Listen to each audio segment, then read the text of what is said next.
Projeto X, aquele que multiplica as suas chances de aprovação no concurso que você quiser. O que acontece? Marcos Assunção na área, aqui para explicar para vocês. Tentei, na verdade eu agora fui bem ousado, né? Eu quero tentar explicar como é que funciona a trigonometria no ciclo de uma maneira bem compacta. Espero que vocês consigam entender esse tema, que é um tema bem complicado. O que acontece? Lembra que a gente viu lá naquela aulinha maneira que a gente teve, trigonometria no triângulo retângulo, pá, como é que acontecia a questão do seno e do cosseno no triângulo? Beleza. E se eu pegasse esse triângulo e colocasse dentro de um ciclo? O que seria essa ideia do ciclo? É uma aproximação que eu quero, falando assim, muito de maneira básica, é uma aproximação que eu quero entre a geometria e a álgebra. Eu quero tentar generalizar esse conceito através das ferramentas da álgebra, né? Sistema de eixo cartesiano, ponto a ponto, tudo aquilo que eu quero. E a gente vai tentar fazer com que eu possa extravasar aos ângulos que cabem num triângulo, né? Você não consegue colocar num triângulo um ângulo de 180 graus, por exemplo. Você sabe que a soma dos três tem que ser 180 graus. Mas aqui eu consigo 360, tá ligado? Sandro Dias lá, aquela malabrinha, o 900, enfim. Como é que eu consigo ver esse ângulo? Somente no ciclo trigonométrico. Ele sabe muito a trigonometria. Assistiu no Projeto X. Aí o que acontece? Aqui é a ideia básica da situação. O que acontece? Eu vou colocar aquele meu triângulozinho aqui no ciclo. Só que com um detalhe. O meu raio vai ser 1. E os meus catetos, por conta do raio ser 1, vão poder ser transferidos aqui, ó, tá? Para o sistema de eixo cartesiano. Ah, professor, mas tu roubou, né? Pô, usou macete. Tu tá colocando que o raio é 1. Se o raio fosse qualquer, vamos só discutir uma coisa. Digamos que o raio seja R. Se eu quisesse calcular o seno, seria cateto oposto sobre hipotenusa. Seria alguma coisa sobre R.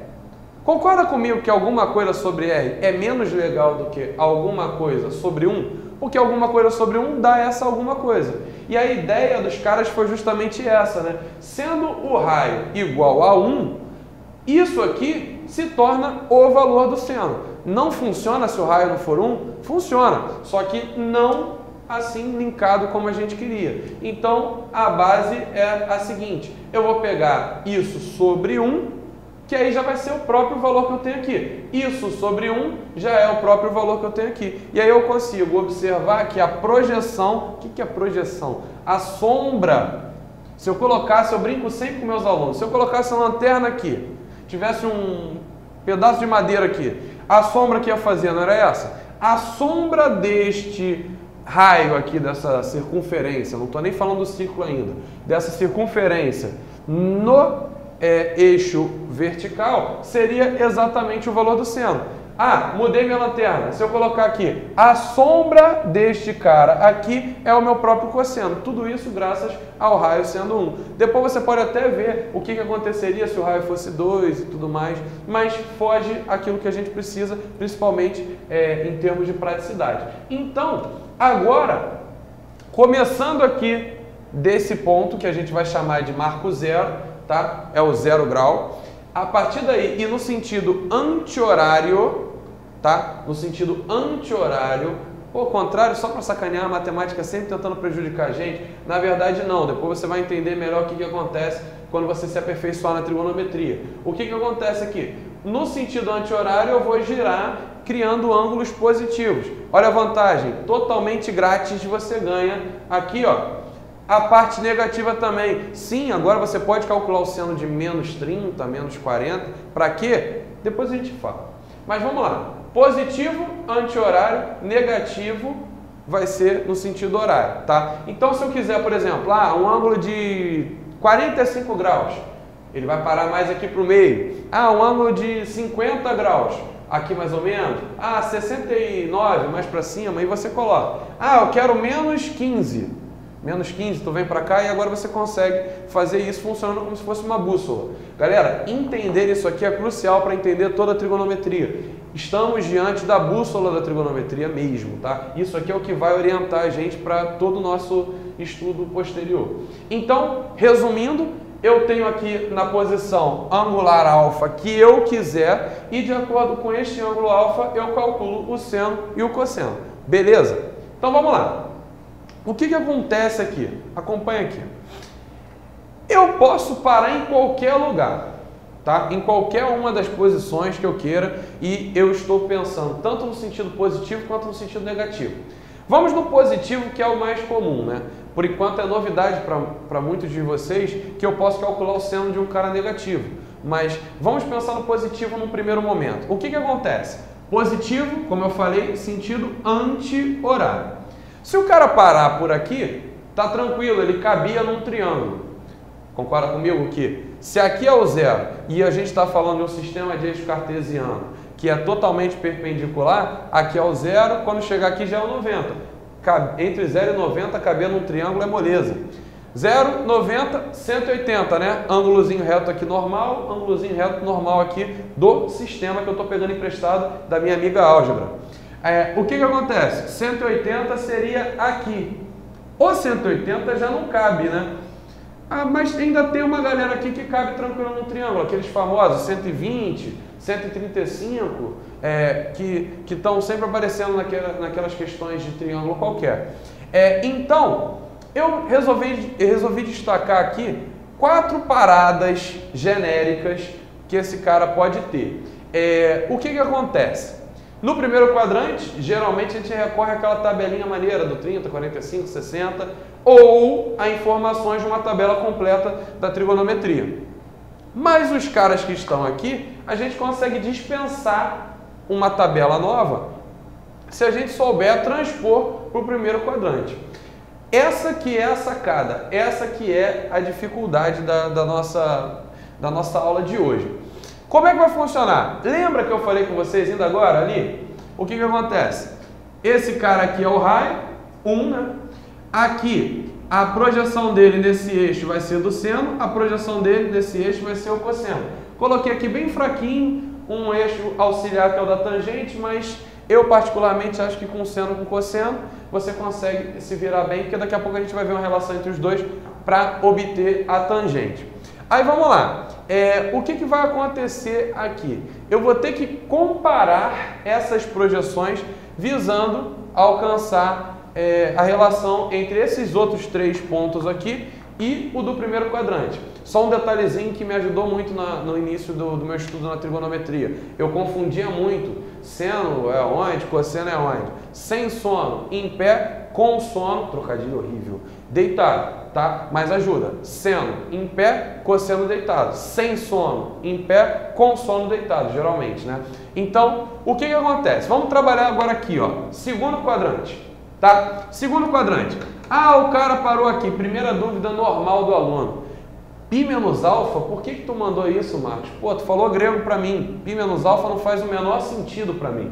Vai fazer todo sentido. Lembra o que eu combinei com vocês no início da nossa aula? O que acontece? O sentido horário é esse aqui. E o sentido... aliás, o sentido horário não, perdão. O sentido positivo é esse aqui. O sentido negativo é esse aqui. Então, toda vez que você andar para cá, desse modo, ou seja, nesse sentido, você vai estar trabalhando negativamente. Toda vez que você andar para cá, você vai estar andando positivamente. Então, olha só. Eu não sei onde o cara parou, mas eu sei que aqui é 180, tá? Infelizmente, na trigonometria, ou felizmente para outros, a gente utiliza o sistema de radianos, né? Então, o 180 seria o π, que é a comparação que a gente tem. Π para 180, 2π para 360, faz aquela regrinha de 3 e você consegue passar de grau para radiano. Aí o que acontece? Se esse cara aqui é o π, para fazer com que esse triângulo seja igual a esse, eu posso voltar também ao ângulo alfa, né?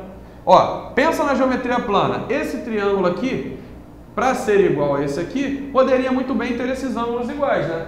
Aí nem quero entrar no mérito da congruência e tudo mais. Mas se esses ângulos fossem iguais, me ajudaria bastante. Então o que eu faço? Posso traçar esse ângulo. Só que como na trigonometria a gente padroniza sempre a angulação com o sistema que está na horizontal, então eu teria que voltar esse ângulo alfa. Então leia comigo. Π voltando, 180 ou π voltando alfa graus ou alfa radianos, dependendo do que você estiver falando. Então esse menos aqui é do sentido anti-horário e esse alfa é da angulação que eu tenho ali. Fez sentido para você isso aqui? Vamos lá. Alfa era o nosso cara. Por que alfa? Alfa era o nosso padrão normal. É o cara, é o 45, é o 30, é o cara que a gente vai recorrer. Então eu volto o alfa aqui de modo a ter um triângulo que seja comparável com esse triângulo aqui de uma maneira tranquila. Aí vamos lá. Já entendeu do que a gente está falando? Vamos comparar esses caras. Como é que funciona? Seguinte, aqui nós temos que o seno do alfa está projetado aqui. Qual é a relação desse cara com o seno do π menos alfa? Vamos lá. Π menos alfa está parado aqui. O seno também está projetado no mesmo lugar. Se ambos estão projetados no mesmo lugar, se as duas sombras vão para o mesmo lugar, significa que os senos são iguais. É o que eu tentei escrever aqui, ó. Seno de π menos alfa igual ao seno do alfa. Vamos brincar com o cosseno agora, ó. O cosseno de um está aqui, o cosseno do outro está aqui. E não coincidiu. Mas esse triângulo não é o mesmo desse triângulo? Só que virado para o outro lado? Ó, sistema de eixo cartesiano. Lembra? Positivo e negativo. Isso aqui é igual a isso, só que um está na parte positiva, o outro está na parte negativa. Ou seja, esse cara aqui é igual a esse, só trocando o sinal. Olha aqui, cosseno de π menos alfa igual a menos o cosseno de alfa. Tranquilão, consegui verificar. Quem quiser recorrer à tangente, vou ensinar como é que funciona. Para você ver a tangente no ciclo, nós temos que fazer o seguinte, utilizar esse eixo auxiliar aqui e eu tenho que puxar onde que o meu ponteiro, né, se considerar isso como um relógio, como uma bússola, onde que o meu apontador está indo. E aí eu vou esticar para cá e esse cara todo seria o valor da minha tangente. Já nesse caso aqui, não tem como ir para lá, né? O meu eixo está aqui, eu vou roubar vindo para cá. A mesma coisa, só que um está na parte positiva, a outra está na parte negativa. O que isso significa? Que a tangente de um é positiva, a tangente do outro é negativa. É muito mais fácil você ver a relação que a gente vai pegar daqui a pouco, que a tangente é o seno sobre cosseno. Então, se a tangente é o seno sobre cosseno, mais com menos já daria o menos. Mas estou dando a opção de ver no ciclo ou de maneira algébrica. Aí vamos lá. O que acontece quando a gente está no terceiro quadrante? Tá? A numeração dos quadrantes segue o nosso combinado do sentido anti-horário. Primeiro, segundo, terceiro e quarto. Não quis colocar aqui para não poluir muito. Vamos pensar no seguinte. Aqui eu tenho um cara que caiu lá no terceiro quadrante. Posso usar o alfa de novo. O que vai acontecer? Como eu sigo sempre a orientação com o eixo, eu busco sempre a angulação com o eixo horizontal, quando eu fizer o triângulo, tem que ter o ângulo alfa. Aqui fica mais fácil ainda porque eles seriam opostos pelo vértice. Fica mais fácil de entender ainda do que esse rebatimento aqui. Aí o que vai acontecer então? Esse ângulo alfa vai ser o mesmo de lá, por opção, para que a gente possa recorrer. Lembrando que nessa casa aqui a gente pode usar uma tabela normal. A gente quer evitar essa tabela, uma nova tabela para esses outros eixos. Aí eu quero rebater tudo para cá, né? Então, resgatando a ideia, o que vai acontecer? Agora, a projeção do meu seno desse cara novo vai estar aqui, enquanto que a projeção do seno desse cara aqui vai estar aqui. Vai acontecer o mesmo que aconteceu com o cosseno, lembra? Ainda há pouco? Então, olha aqui, olha a projeção dos senos, ó. Cada um está indo para uma parte do eixo dos senos, um positivo e o outro negativo. Normal, o seno de π mais alfa igual a menos seno de alfa. Marcos, eu entendi o π menos alfa, mas não entendi o π mais alfa. A mesma ideia, filho. Olha aqui. Aqui não era π? 180? Então, você anda alfa no sentido anti-horário. Então, é positivo, por isso que é mais. Olha aqui, ó. Olha as setinhas. Toda vez que você andar da direita para a esquerda, no sentido do ciclo, que é justamente o anti-horário, você vai estar colocando mais. Aqui, a gente colocava o menos porque a gente estava no caminho contrário, né? Então, vamos lá. O seno dos dois vão ter sinais trocados. E o cosseno? Olha aqui, ó. De novo, acontecendo a mesma coisa. Então, aqui ficaria que o cosseno de um é menos o cosseno do outro. Um parêntesezinho, muito rápido. Ah, e se eu quisesse brincar do terceiro para o segundo quadrante? Poderia. Aqui, ó, cosseno dos dois seriam iguais, e os senos seriam trocados. A ideia se expande para quando você quiser, só que é muito mais comum a gente recorrer somente a um quadrante como padrão para facilitar o desenvolvimento de todo o resto. A tangente, fica à vontade, se quiser seno sobre cosseno, menos com menos dá mais, ou se quiser projetar, perceba que ambos são projetados para o mesmo lugar, então a tangente é a mesma para os dois, seria tangente positiva, ok? Então vamos lá.